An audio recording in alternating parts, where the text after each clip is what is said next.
welcome to the ninth video of the calculus playlist. In this video, I'm introducing a very awesome integral. This integral over here. I sort of made this integral up. It was inspired loosely by another integral, but yeah, I did this over like a year ago.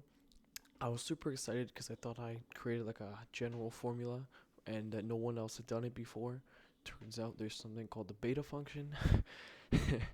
So that moment is now ruined, but at least we can still solve this using contour integration. So the first thing that I'm going to do is turn these sine x's and cosine x's into their exponential forms because it's a lot easier to deal with that way. So this is going to be equal to, then we're going to have e to the ix minus e to the negative ix over 2, and this is to the power of n. Then we have e to the ix plus e to the negative ix over 2. Sorry, this should have an I to the n dx. Wonderful. Now, we don't want to deal with a bunch of these e to the ix's, so I think a natural substitution here is e to the ix is equal to z. Therefore, dz over iz is equal to dx. So, I'm just going to leave the balance empty for a moment.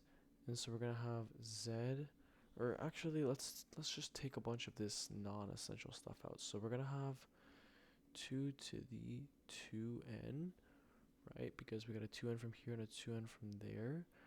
And then we're also going to have this I to the n that I don't want. Perfect. Now we can have z minus 1 over z to the n and z plus 1 over z to the n dz. Let's not forget this is all over z, and this is actually going to be plus 1 because of the I from over here. Okay, so now about the bounds, right? So e to the I times 0, that's obviously just going to be 1. And what about e to the I 2 pi? Well, that's actually also 1. So what exactly is going on here? We have the same bounds? Well, this is actually a circle with radius 1. And we talked about this in the last video. Last video we did a semicircle. Well, this is the whole thing. This is the whole circle. Again, going in a counterclockwise motion. So, we've got this entire circle this time, right? And unlike last time where we were just focusing on the real part, right? This time, our integral is actually the contour itself, okay? So we're going to have to do things a little bit differently. And remember, residue theorem is 2 pi I times the poles. Now, an important thing to know is when you do have a contour and you're evaluating z to the power of n dz, this is always going to equal 0, except n equals negative 1. It's going to equal to 2 pi I times the residues. Okay, and this is because when you expand these other ones using their Laurent series, you'll see that they become 0. This is the only one that actually produces a valid result. And so it is for that reason that we only care about this expansion. The only thing we care about is when we have the z to the negative 1, right? So I'm just going to rewrite this as a difference of squares. So, right, this is kind of what we have here. And so basically what I want is the constant from this binomial expansion, right? And then when that constant gets divided by z, then that will be to the negative 1. So that's why all I'm going to do is use binomial expansion on the numerator, get the constant, And that's pretty much going to be what this whole contour integral evaluates to. And then we'll go back and multiply it by this, right? And also 2 pi I. Let's not forget that. So, okay.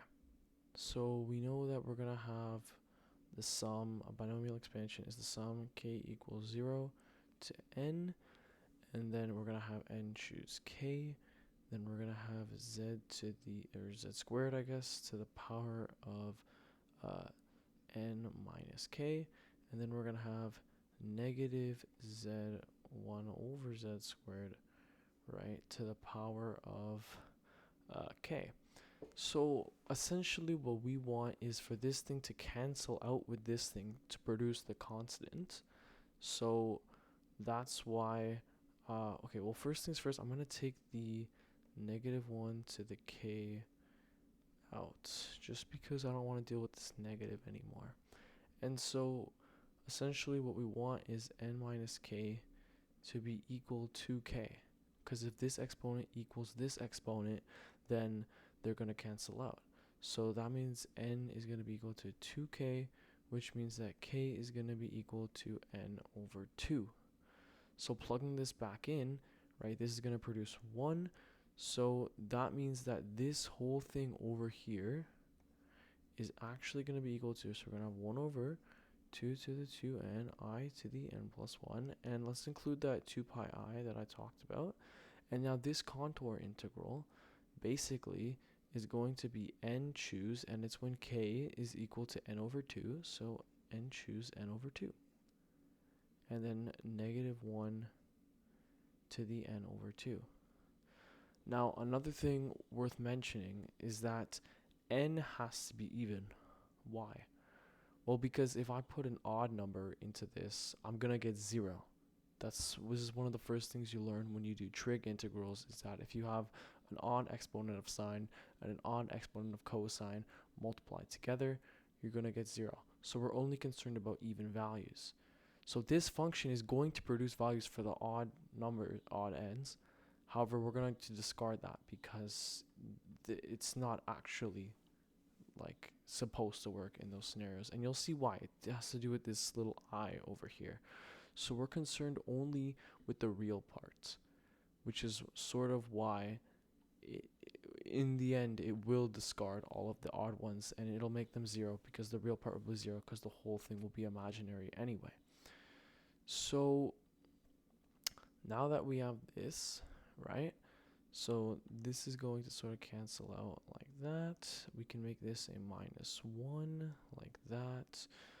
And we can sort of rewrite this choose to be a little bit cooler. N over 2 factorial squared, right? Okay, so now let's deal with this over here. So what was this? I to the n, right? So we know that we're only dealing with our even ends. And so, okay, this is really, right? This is really e to the I pi n over 2. And then here we have e to the I pi over 2n. Oh my gosh. These just cancel out. Look at that. So this whole term is going to go away. So we don't need to deal with this imaginary stuff anymore. So sorry, I was wrong. Taking the real part does not make it 0. Just know that if you get values for an odd one, it's not real. But this, at the end of the day, is our formula. You can verify it. So just by plugging in maybe 2 here and then plugging in 2 here, you should get the exact same answer. So if you guys like this video, make sure to like and subscribe, and I will see you guys in the next video. Thank you so much for watching.